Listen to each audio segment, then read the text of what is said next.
This video contains important spoilers.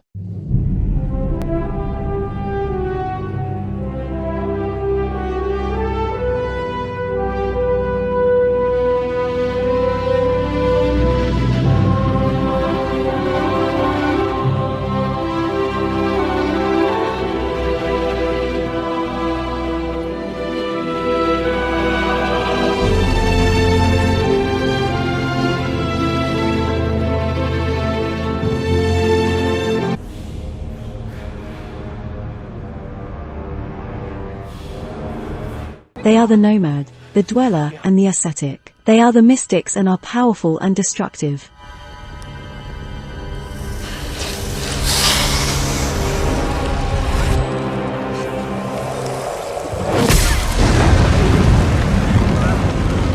They follow the trail of the stranger, whom they believe to be Sauron. They seek him to serve him.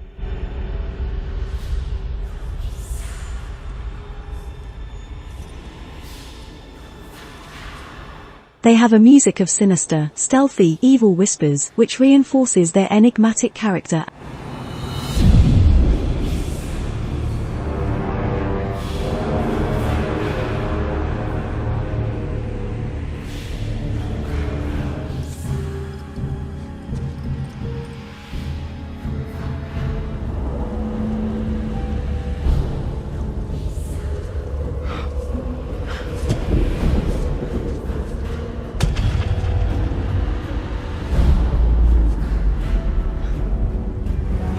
And which grows as their wickedness grows.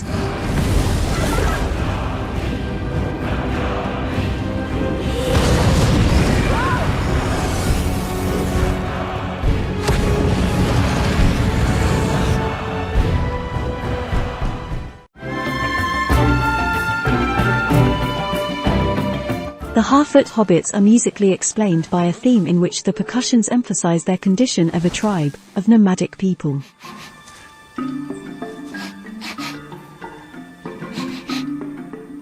Clear and clear.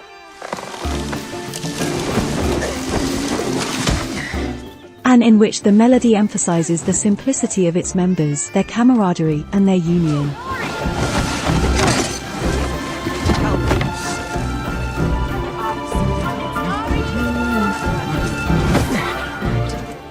We are but ripples in a long, long stream. Our path set by the passing seasons.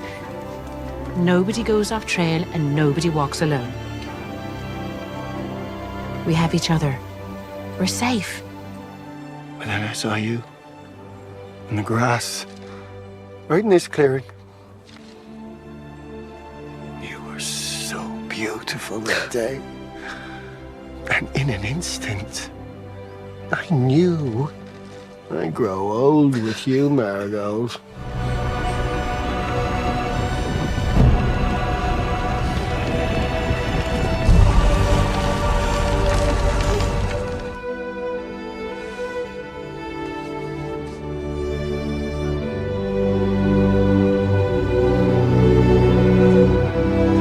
But as long as they have their music with them, they will remain as one people.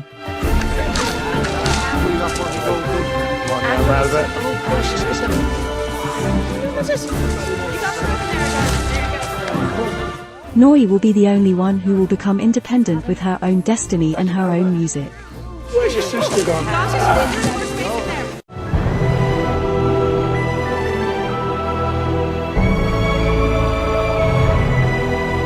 In the Harfoot Hobbit village, Nori emerges as someone very special. To be out this far. If we didn't do everything we weren't supposed to do, we'd hardly do anything at all.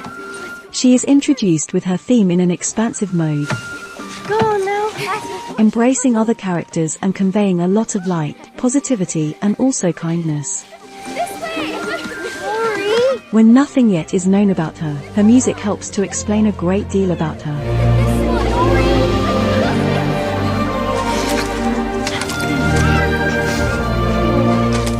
This theme that she radiates to others is also the theme of her inner light. It is not a sophisticated music but simple and of great purity, as she is herself. How far the river flows, or where the sparrows learn the new songs they sing in spring. I can't help but feel there's wonders in this world.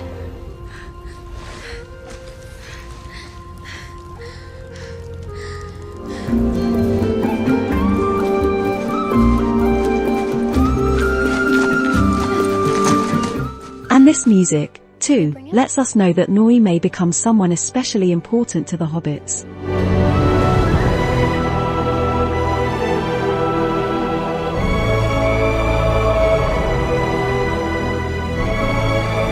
Her music helps to show the purity of her generosity to the stranger.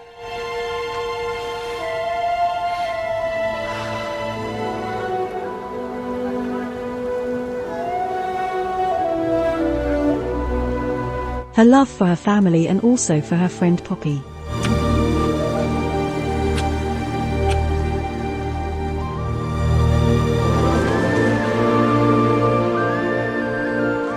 At the moment of saying goodbye to her family to begin a new adventure, it seems as if the theme evolves into a new stage. Find where the river runs, where the sparrows learn their songs. I will, Mother. And I'll be careful. But it is too early to tell. For the moment, Nori's great adventure begins here.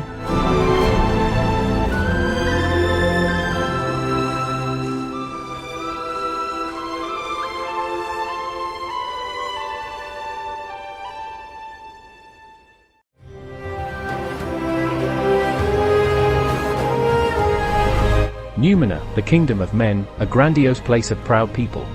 Ruled by Miriel, daughter of King Tar-Palantir. It is a majestic place with an imposing music.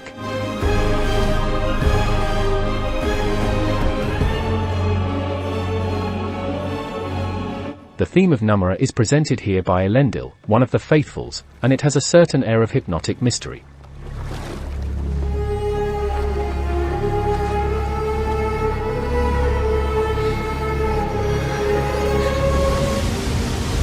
One place it can be. But that mystery will be transformed for the newcomers and also for the audience into fascination for a noble and regal land. The island kingdom of Numenor.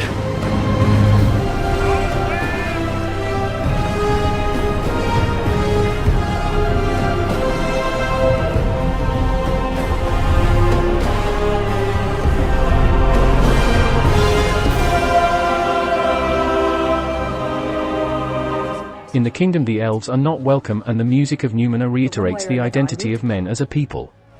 I welcome you to try. Trust in me. For by the calluses on my hands, I swear that elven hands will never take Numenor's helm. She will remain, as always, a kingdom of men!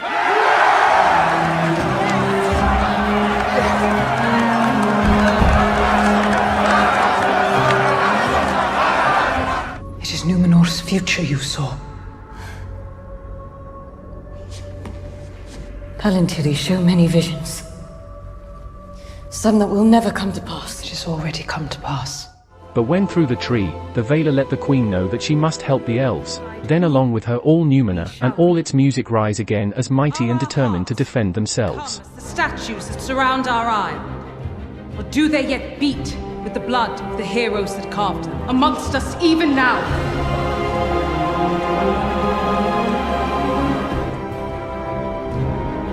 I would neither command nor invite you to any danger I myself would not face. And so, I've decided to personally escort the elf back to Middle-earth.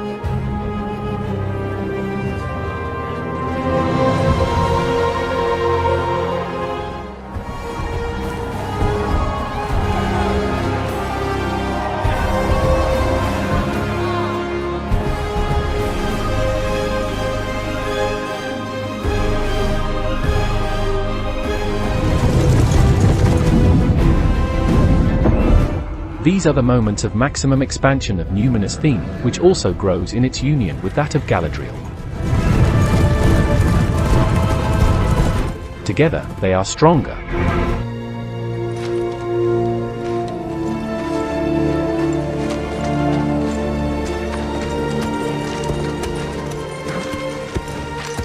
However, the devastation of the volcano that causes the queen to lose her sight also damages Numenor's theme. For I, Miriel, daughter of Ar Inziladun, vow this. Numenor will return. Then the elves will be ready. And with the death of the king, it is filled with sadness. It will be our duty to forge for him a tomb.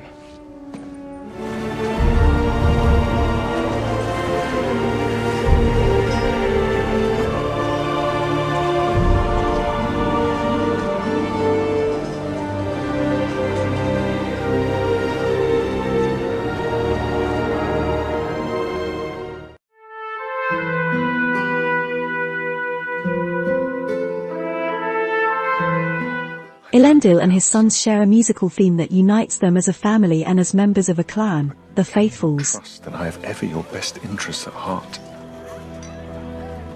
The watery part of this world has a way of healing even the deepest of wounds. The way it's healed yours. He is introduced with the music of Numenor as its faithful servant. What vessel is this? Be at ease. I'm obliged to deliver you safely to my betters. They will answer your questions, not I. To what port do we sail? See for yourself. And the theme, in fact, appears with the actions of his son, who is feeling frustrated.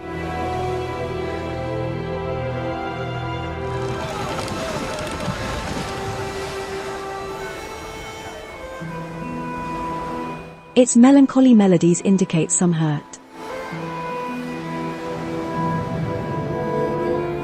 Only Irian, the daughter, brings a more optimistic and calm air to the music. I've been accepted to the Builders Guild. How? I thought the guild never reconsidered. Isildur convinced me to reapply.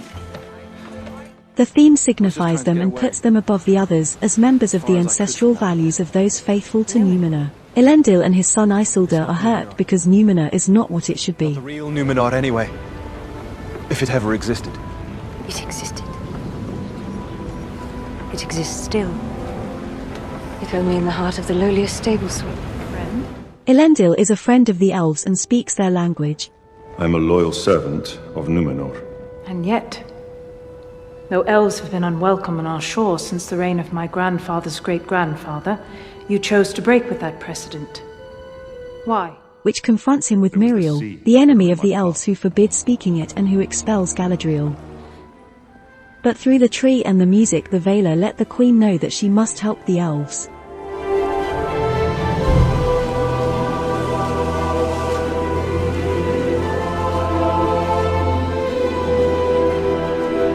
And here, the theme acquires its maximum power.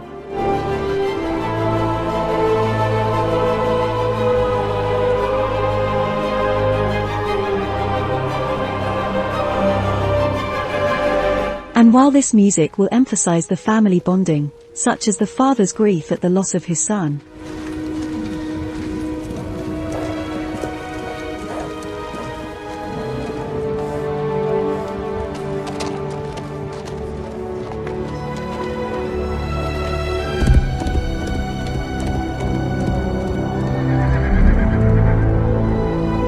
the musical theme will represent first and foremost the faithful clan's willingness to serve Numenor.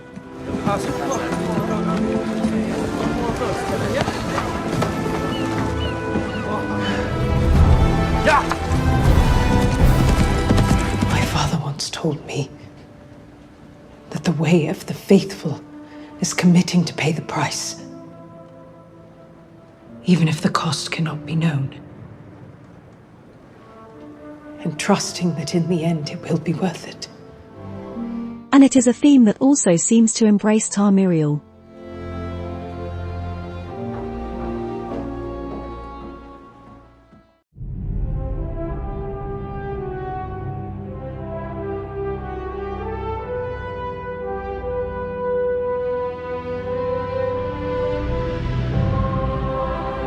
The fact that the legendary Howard Shore is the author of the music of the opening credits can be appreciated as an artistic and sentimental connection with the film saga, although the melody does not come from those films nor has any relation with what is heard and used in the television series.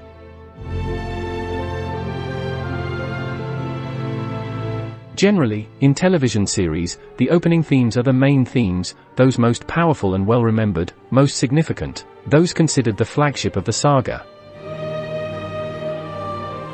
This is not the case here. The Great Shore is here dwarfed by Bear McCreary, and in comparison the credits theme is the least important and the least interesting. Why didn't they entrust it to McCreary? Rings for the elven kings under the sky. The series maintains the tradition of the films by closing with a song, and this one, with words by Tolkien, is probably the most narrative of all because it even anticipates the creation of the rest of the rings and the single ring. It unites the theme of the power of Mithril with that of the rings. Its dark tone advances that Sauron will dominate the rest of the rings thanks to the power of the One Ring. This song is also the door that opens the way to the second season. Where the